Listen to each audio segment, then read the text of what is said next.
Good morning. Welcome back to Make Japa Great Again, which is a daily endeavor.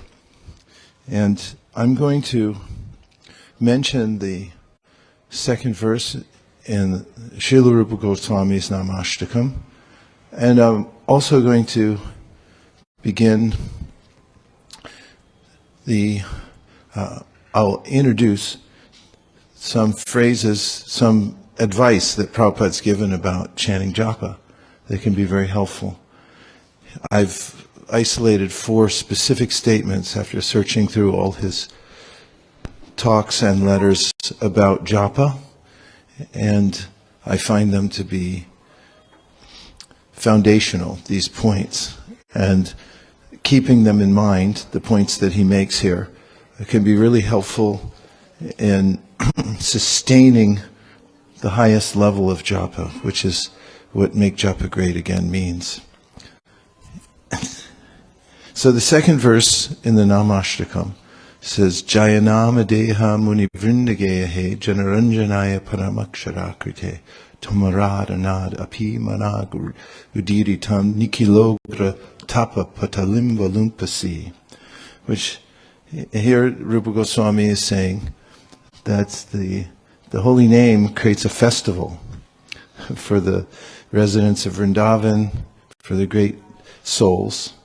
And also he says it's Paramakshaраkrite. It's the ultimate cheat code.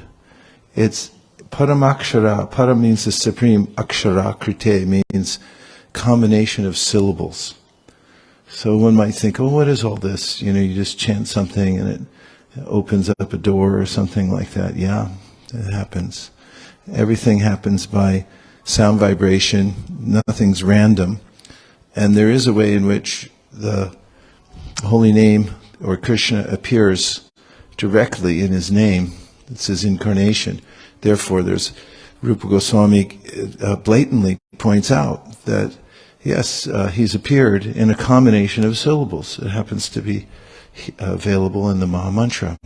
Paramakshaраkrite Tomaradharad Api Manag Udiritam. And how powerful is it? He says that if somebody says it once, even with the feeling of derision, he says, Hare Krishna, get out of here. That's a pretty milquetoast way of saying something derisively. But Ugratapa means all the worst kinds of karmic reaction that one has stored up is destroyed by that utterance. The holy name is so powerful. So what to speak of if somebody chants the holy name with a sense of starting with knowledge that yes, this is the Supreme Lord incarnated in sound, or it begins to chant with love. What to speak of that? And as promised, here's the first of 4 instructions on chanting that I find to be very helpful in developing the topmost of daily japa practices. A daily japa practice. Prabhupada wrote in 1968, Yoga system is approved, but nobody can follow the rules and regulations strictly. Neither there is suitable place for executing it, and everyone is always full of anxiety. So how they can concentrate? So best thing is to chant Hare Krishna, which is forced meditation. Forced meditation. Krishna's a little pushy, and our job is to stay close to him because he'll push his way in through our ears, into our hearts. He'll take away the anarthas by force if we just avail ourselves to the holy name and to his association. And along with each one of Prabhupada's statements, I have a few other points, and then we'll start chanting. Then the point that I associate with this. First of Prabhupada's instructions is, beware of japa fade. Fear the fade. The word fade means to gradually grow weak. Fade happens a little at a time, but then it seems that a person has stopped suddenly. All practices fade without attention. And the word attention means special care. So we have to give special care to our japa every day. Otherwise we're fading. And there are a few more points that go with that. But before we just jump into the chanting, does anybody want to reflect on what I just read, or any of the comments I made on what I read? Yes, Akurnath Prabhu?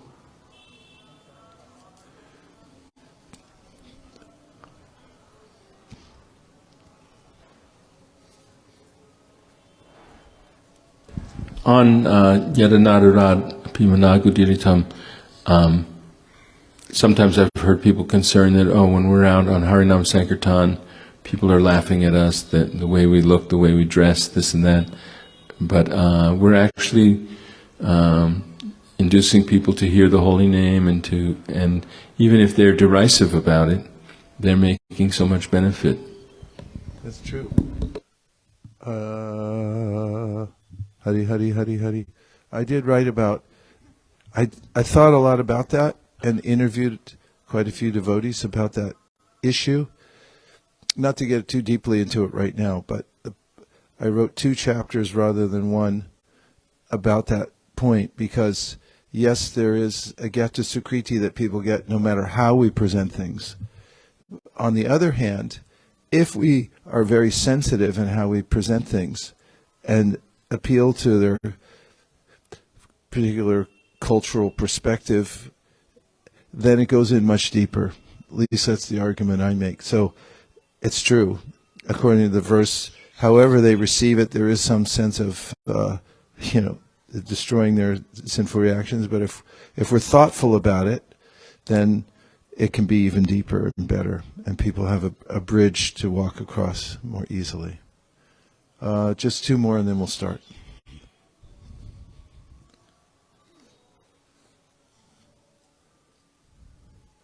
Hare Krishna, Krishna Krishna, Hare Hare. Hare Krishna Maharaj, that fading, the point of fading what you made is very interesting, because anything we learn, new thing, at that time we are very careful. We pay special attention. And then when we learn it, we think we have learned it, then it sort of becomes like a muscle memory. We don't pay any more attention because it's just happening. So I think what you're trying to say here is that every chanting we are doing, we have to chant as if it is something new we're doing. I think that's the point you're making. Otherwise it will fade away like everything else we'll learn. I think just wanted to clarify. Thank you. Nice clarification. Very helpful. And Manjula Kanta.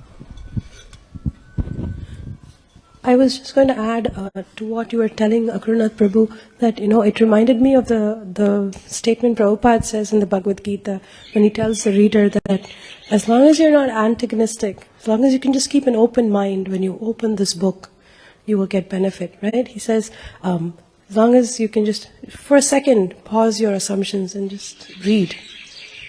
He requests that of the reader. In the section of when Chaitanya Mahaprabhu goes to Prakashananda and the assembly of Mayavadis, he was invited there, and Prakashananda reaches out his hand, because Mahaprabhu was very humble when he came there, and he sat down in the lowliest place in the room. And Prabhupada writes in his purport that Prakashananda got a gata sukriti from reaching out his hand to Mahaprabhu.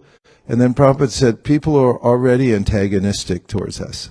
It's the nature of the material world. He said, so we shouldn't make them more antagonistic.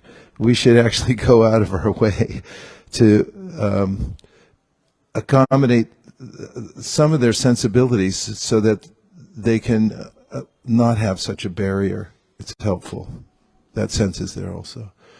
Jai Shri Krishna Chaitanya Prabhu Nityananda Sri Advaita Gadadhara Shivasari Gaura Bhaktivinoda. Hare Krishna.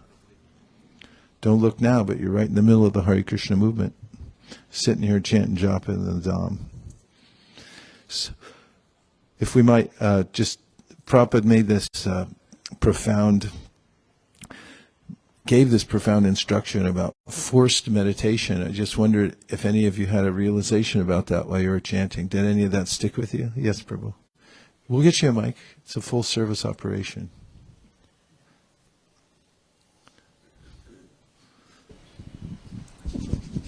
Hare Krishna. Yeah, that word actually stuck with me throughout this session. So this thinking about the word forced, it caused me to be more vigilant against my own mind. So usually it has a free hand and it can wander off and then it's difficult to catch. But the word forced actually caused me to be, caused myself to be more in check of where my mind is going and focus more on the holy name, and that really helped me. It's a nice word, isn't it? Force. It comes with a little energy. It has its own energy. What else did you think? Didn't you have any meditation on that? Bhagavat Prabhu. Mahabhagavat. I was just thinking that if the devotees hadn't actually gone after me and forced me to chant, I would have never actually done it.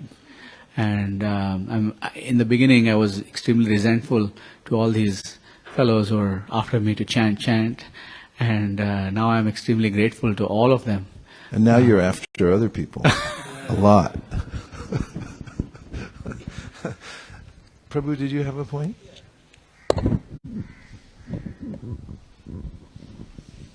The part of that quotation where Srila Prabhupada was talking about how the yoga system is authorized, but people can't follow the regulations, and there's no suitable place to do it.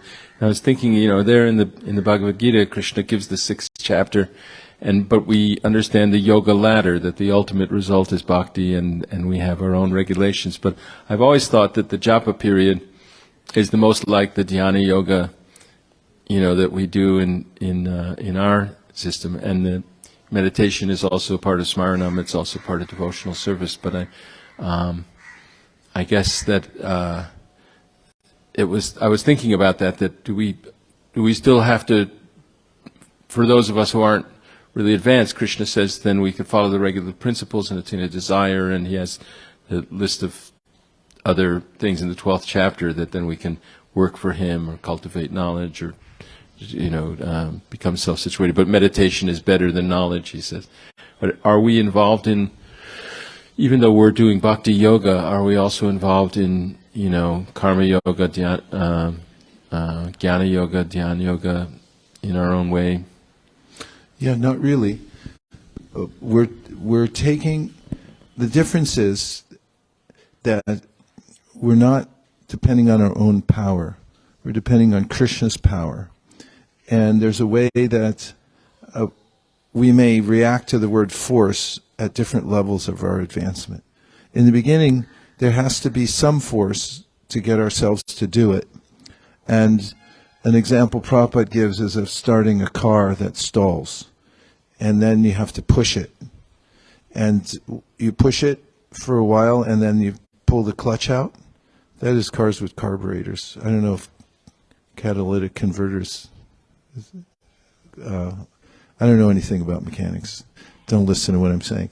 Then you pull the clutch out and boom, boom, boom, the car starts. I do remember that as a kid. We used to get out and push a car here and there. You used to do it? Okay, yeah, probably the old ambassadors had go, okay, pull the clutch, boom, boom, boom. So there's some force in the beginning, and there's also a sense of tapasya, or this kind of renunciation Rupa Goswami talks about. He said, but it's to get us into the flow. And then the force, Krishna is the force. He's the main force. Like the force be with you. That we have to know what the force is. And tivrena bhakti yogena means this intense way in which we connect to the force. We're also a force. We have we have powers. but they're wasted when we invest them in the material energy. Dhyato vishayan pumsam. They drag us down because it's divine energy and it pulls us away. But if we direct that, the little force that we have into the bigger force, which is Krishna, then Tivrena Bhakti Yogena, then we feel this, we're pulled along by Krishna. He's the attractor. He pulls us out of the material energy naturally.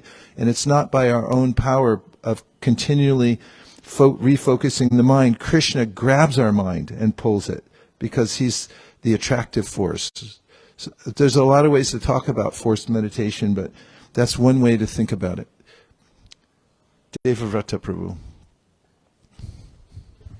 I was just thinking of 3 shlokas when you were speaking about this. First, Only 3. well, one of them's a purport from Nectar of Instruction, and then the other 2 are shlokas. First one is that instruction from Nectar of Instruction, where Srila Prabhupada says, "One who begins the process of devotional service is forcibly dragged." So, in relationship to this, I was thinking of the mental scripts that one acquires while associating with the material energy are quite heavy. So I thought of the verse Purusha Prakriti Stohi Bongte Prakritir Jangunan. But then Krishna gives hope actually. The verse after, he says Upadrastanumantam cha Bharta Bhokta Maheshwaram Parameti Chapi Yukto Dehismem Purusa Paraha. He says, but I'm the sanctuary and the witness. And so Krishna can pull us out of our mental scripts.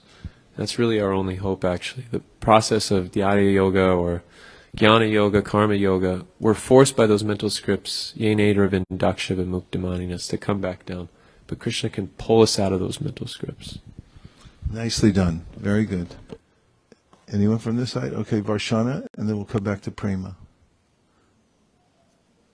We have 2 minutes left, so be succinct, please.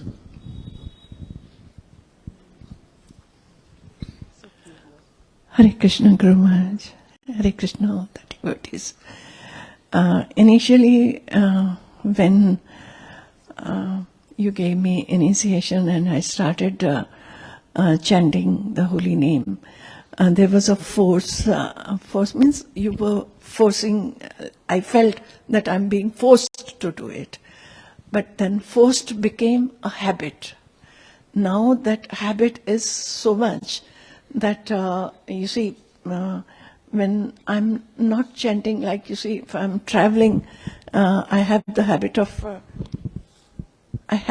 of keeping my chanting bag with me. And by chance, if I don't have, I feel something is missing.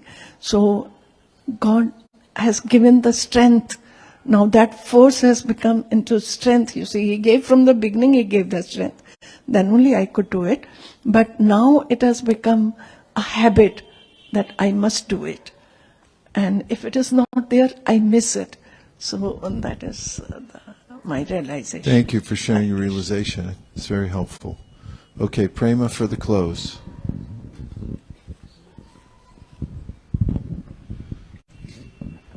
Hare Krishna.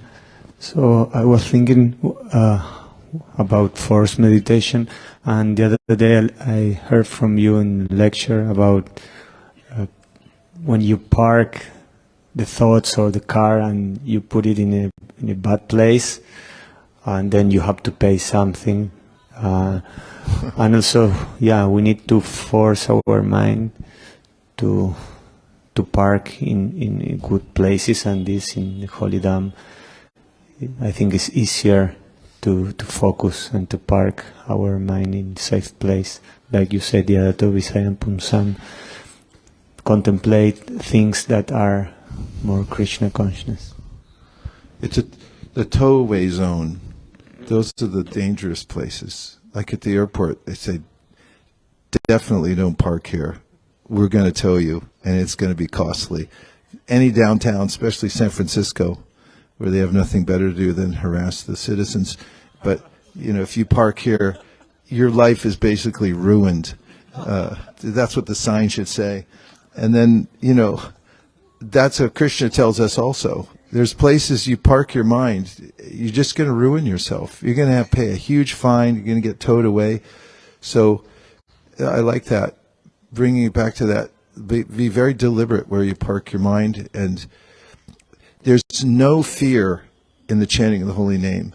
Etad nirvidyamananam ichatam akatobayam yoginam nripanirnitam harer namana kirtanam. He said, this is the fearless way, doubtless way.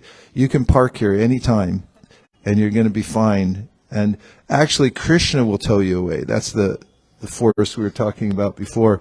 Get towed by Krishna, not by the municipality, because they don't care, and Krishna does. You can see I have a samskar about that.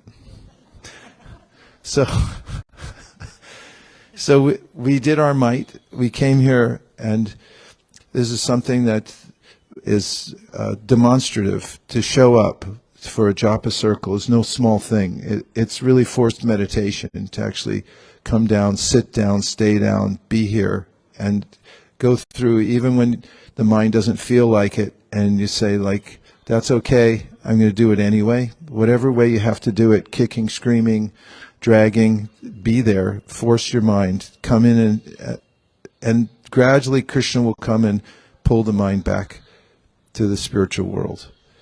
Dear Srila Prabhupada, dear Sri Chaitanya Mahaprabhu, Shri Panchatattva, Shri Jagannath Baladev Subhadra, Lalita Radha Tota Gopinath, if you so desire, please empower us to chant our japa with great force, and please grab us and pull us back to your lotus feet.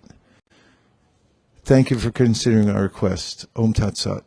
Everyone who agrees with this prayer in whole or in part, count down from 3 and say Krishna. 3, 2, 1. Krishna! Vanchakalpadrishta, Kripasindavevacha, Patitanam, Pavanebhyo, Vaishnavebhyo, Namo Namaha.